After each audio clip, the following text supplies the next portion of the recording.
Hello and welcome to another edition of Foreign Dispatches, the program that takes you around the world. I'm Teniola Shobowale. On the program this week, countries in Europe battle wildfires amid record temperatures, plus Sri Lankan Parliament elects Prime Minister Ranil Wickremesinghe as the country's new president, despite his unpopularity with the public.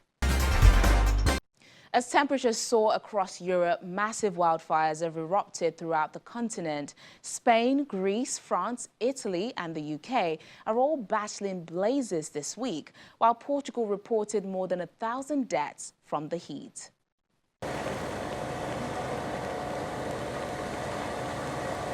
Firefighters in southwestern France on Tuesday fought to contain the region's biggest wildfire in over 30 years. The fires have spread across 75 square miles on the countryside over the last week, forcing more than 30,000 people to evacuate.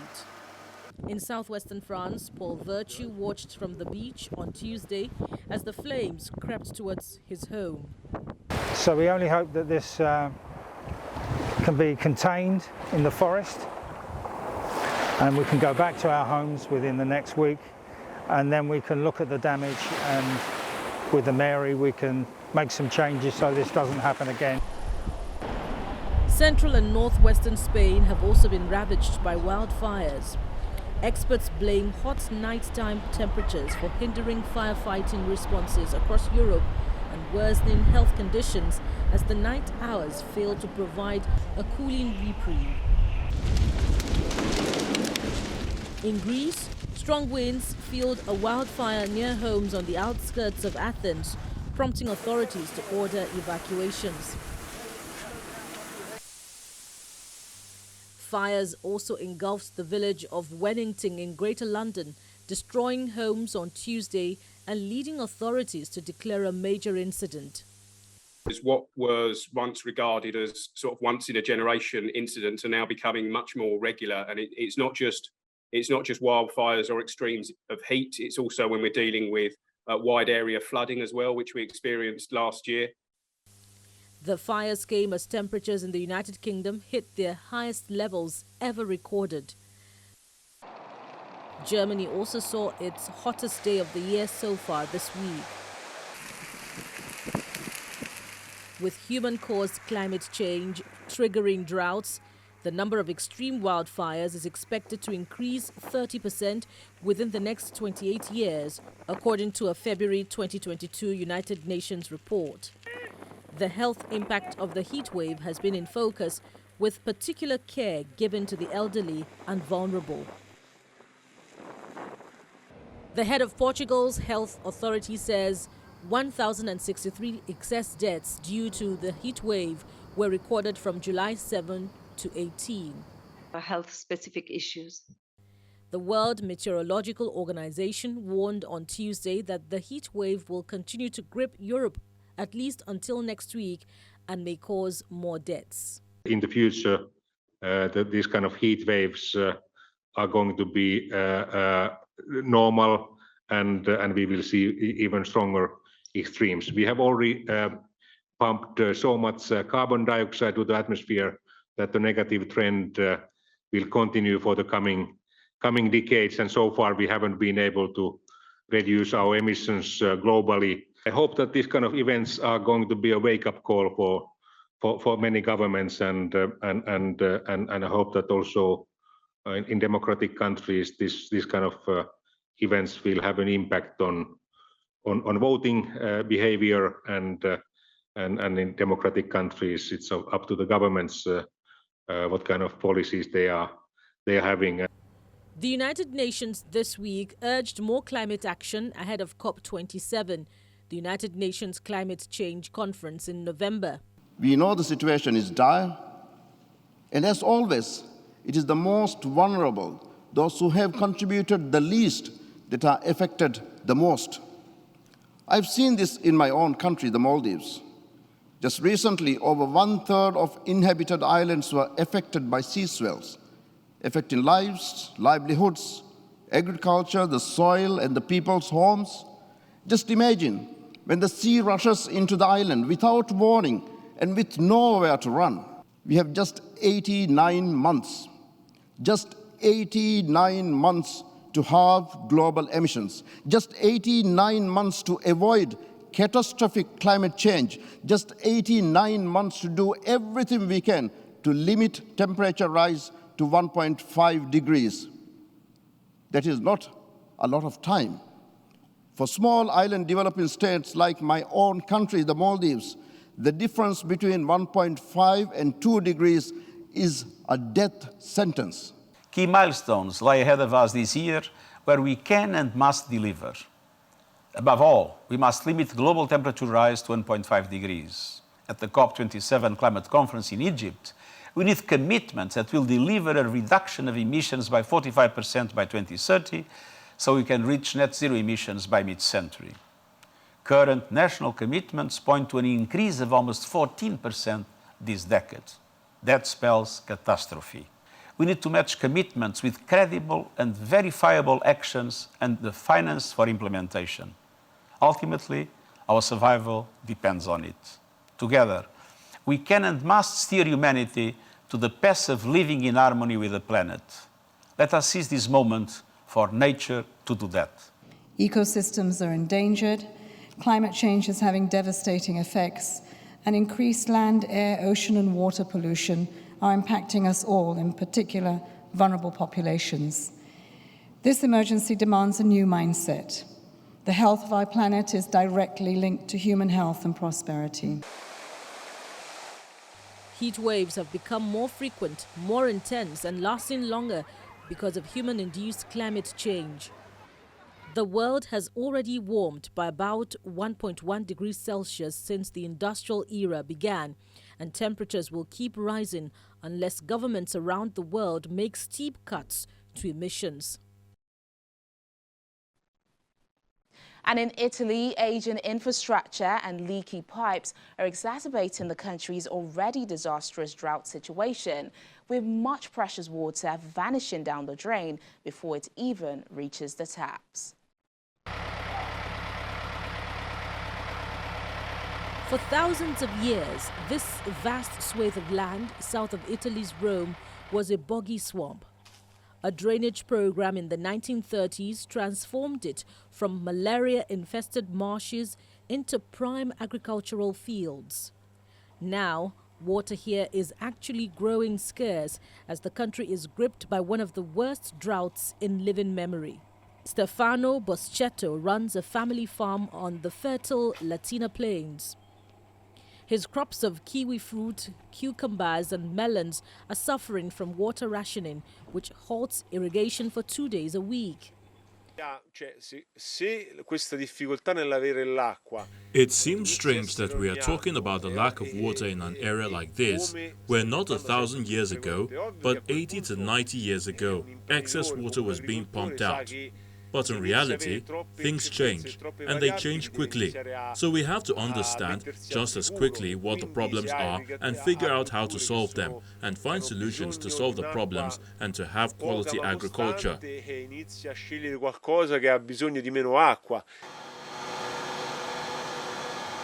not just the weather that's causing Boschetto a headache.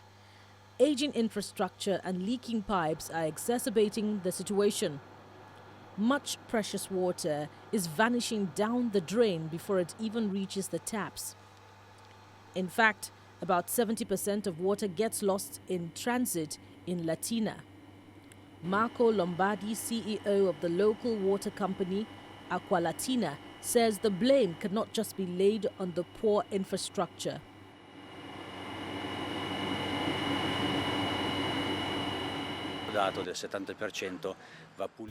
The number of 70% of water lost should actually be reduced to around 10 to 20% less, because that is how much is lost due to administrative reasons such as water theft. So the real physical water leakage figure is between 50 and 60%. I have to say that when someone sees this number, they must think that the company managing the water system is not doing anything about it. However, the truth is the opposite, in the sense that Acqua Latina does more than 10,000 repair interventions a year on a network of pipes that is 3,500 kilometers long.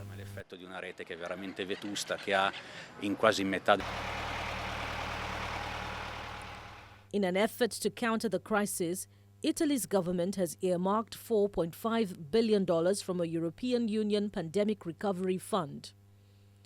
It will use the money over the next 4 years to improve water management. It estimates that capturing a quarter of the country's annual rainfall would cover the needs of the nation's farmers. It is planning to use some of the EU cash to create dozens of reservoirs to store rainwater runoff. For farmers like Boschetto, the funds cannot start flowing soon enough. To the COVID-19 pandemic, the World Health Organization says European countries must accelerate vaccine uptake and bring back mask wearing to tackle a surge in COVID-19 cases driven by an Omicron offshoot to avoid stricter measures later in the year. The WHO says countries need to take action now to avoid overwhelming health systems in the autumn and winter as the Omicron subvariant BA.5 continues to spread rapidly.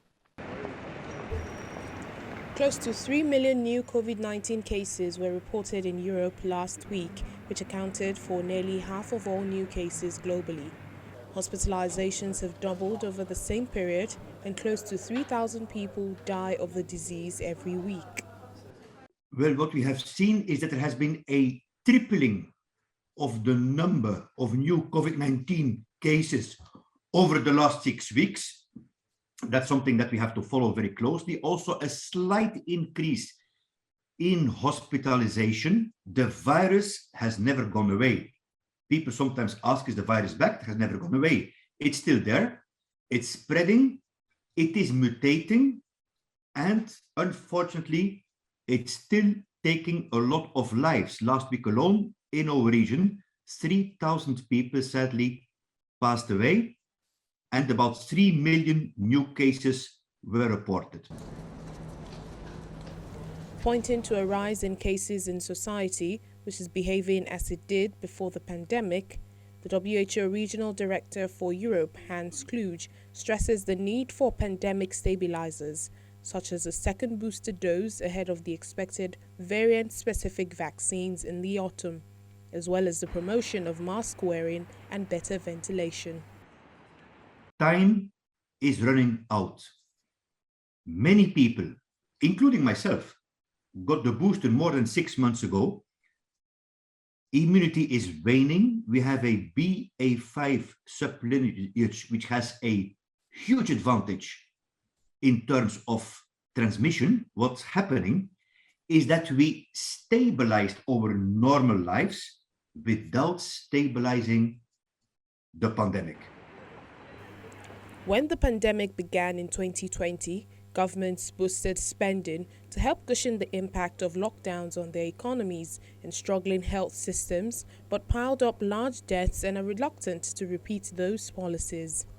I have with this committee is how according to European Union, the highly transmittable Omicron variant BA.5 set to become dominant in most of the EU by the end of July. We have seen an increase in the past 3 weeks, an increase in case notification rates and as well as an increasing trend in hospitalizations. And in several EU/EEA countries, and we project that by the end of this month, the BA.5 sublineage will be the dominant variant in most of the EU countries. So what we are seeing right now signals for us the start of a new widespread COVID-19 wave across the European Union. EU health agencies this month recommended a second COVID-19 booster for everyone over 60, as well as medically vulnerable people, to combat the new rise in COVID cases. When Foreign Dispatches returns in just a moment, we meet Italy's oldest graduate, 98-year-old Giuseppe Perteno. Please stay with us. Thanks for staying with us on the program. The bankruptcy of Sri Lanka has dealt a heavy blow to people's life, with many families struggling to make a living. Sri Lanka has been troubled by a shortage in fuel, medicines, food, gas, and other essentials this year, with food prices soaring and inflation reaching a record high.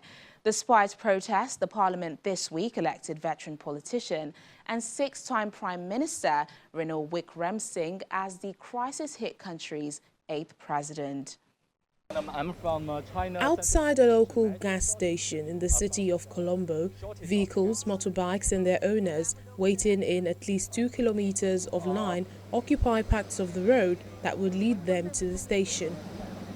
Some say they travelled to several gas stations in the city but still never received any fuel for their cars in more than 10 hours. From day before yesterday, I've been in the queue to get pump the petrol to my car.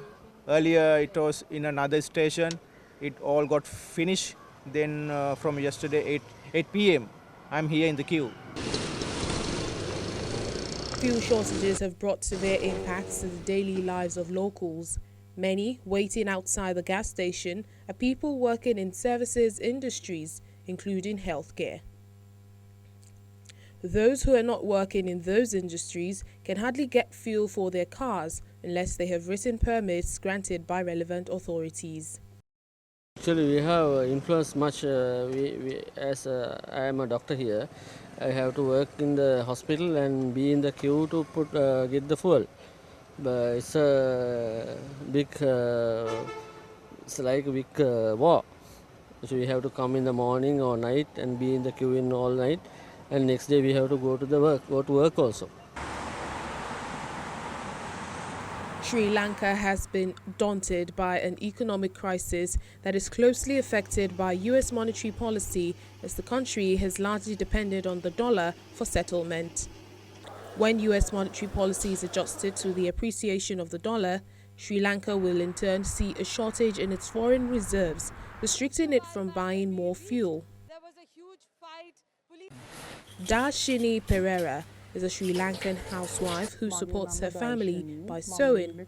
Her husband, Srini Vasan, is a three-wheeled tuk-tuk driver.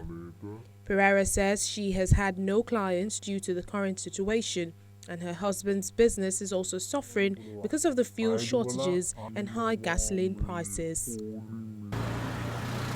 The family say the shortage of gasoline and soaring prices have made their life more difficult, and they have had to find other ways to reduce the consumption of gas. Sometimes we have our breakfast and then go to the kerosene queue. I stayed there till evening. I went through so much pain. Having no other options left, I switched to a wood stove since I can't stay in crowded queues with my baby under the sun. Now I cook on a wood stove, no kerosene, no gas. We spend our lives with many difficulties along with our baby. Both Perera and her husband expressed their disappointment with the politicians and hope the future government will care more about the people. Leaders have imposed a state of emergency several times since April, when public protests took hold against the government's handling of a deepening economic crisis and a persistent shortage of essentials. The members of parliament have now elected Prime Minister Ranil Wickremesinghe as the country's new president, despite his unpopularity with the public. Mr. Ranil faces the task of leading the country out of its economic collapse and restoring order after months of mass protests. Former President Gotabaya Rajapaksa fled the country last week. Away from Sri Lanka, a world-renowned Ghanaian artist has built an open-door educational hub in rural northern Ghana, complete with 6 airplanes. During the school year, crowds of students regularly thread red clay's towering halls, hearing lectures on history or conservation before exploring former commercial airlines. Take a look. Parked in a field in rural northern Ghana are 6 planes, miles from any runway. There's not an airport, but an open-door educational hub created by world-renowned artists. Red Clay Studio has been developed over 3 years by Ibrahim Mahama. The planes were an addition late last year. Mahama grew up in the capital Accra. She says she wanted to give back to the village where he was born.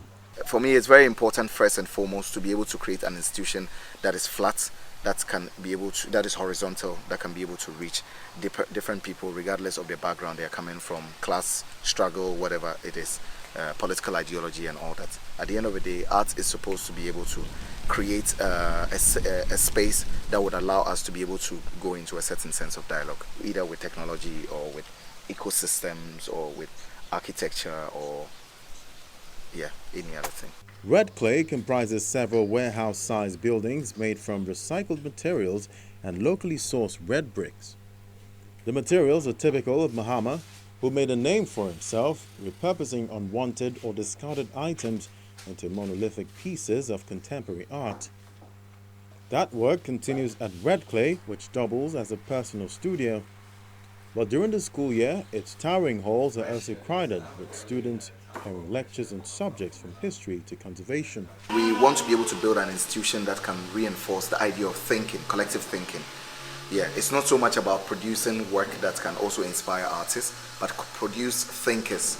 If children grow up and they can think differently from what their predecessors were thinking, it is a step towards a certain kind of eminent change within our society.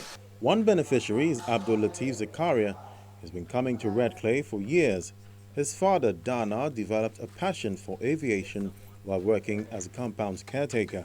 I'm very happy because it is a future generation that we are sowing here. Everybody wants to sow a good seed.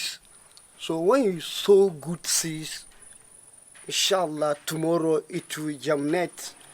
Abdul Latif says the center provides children with an opportunity to explore topics that would otherwise be closed off to them, helping them build confidence and learn more about who they are, or to put it another way, to a place where thoughts are allowed to take flight.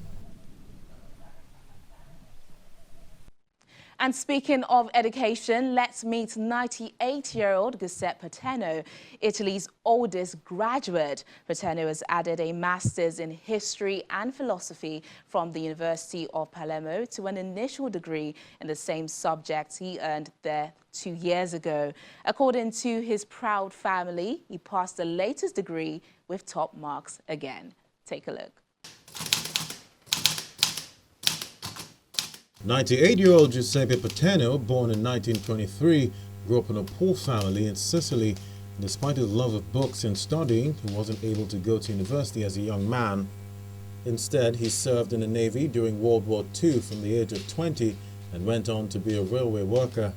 Not letting his old age stop him, he enrolled in the University of Palermo to take an undergraduate degree in history and philosophy in his 90s, saying to himself, it was now or never. 3 years of rigorous studying and a global pandemic later, he finally graduated in July 2020, becoming the oldest university graduate in Italy. Another 2 years on, he has made history again, this time with a master's in philosophy and history. He passed the degree with top marks again. He has no plans to rest and wants to write a novel using the trusty typewriter.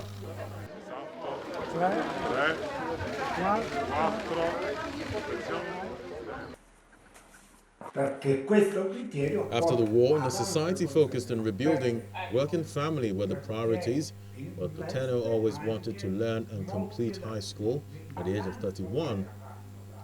But harbored a long-standing desire to go further. He got married aged 23 and went on to have 2 children. 3 of his 4 grandchildren also have a degree from the University of Palermo. He has been using the same typewriter since 1984, when his mother, Giovanna, gave it to him as a gift to celebrate his retirement as a railway worker. Paterno turns 99 in September. Well, this is where we say goodbye till next time. But remember, our top stories are never far away. You can catch them on channelstv.com. Thank you so much for watching the program. I'm Teniola Shobowale. Bye for now.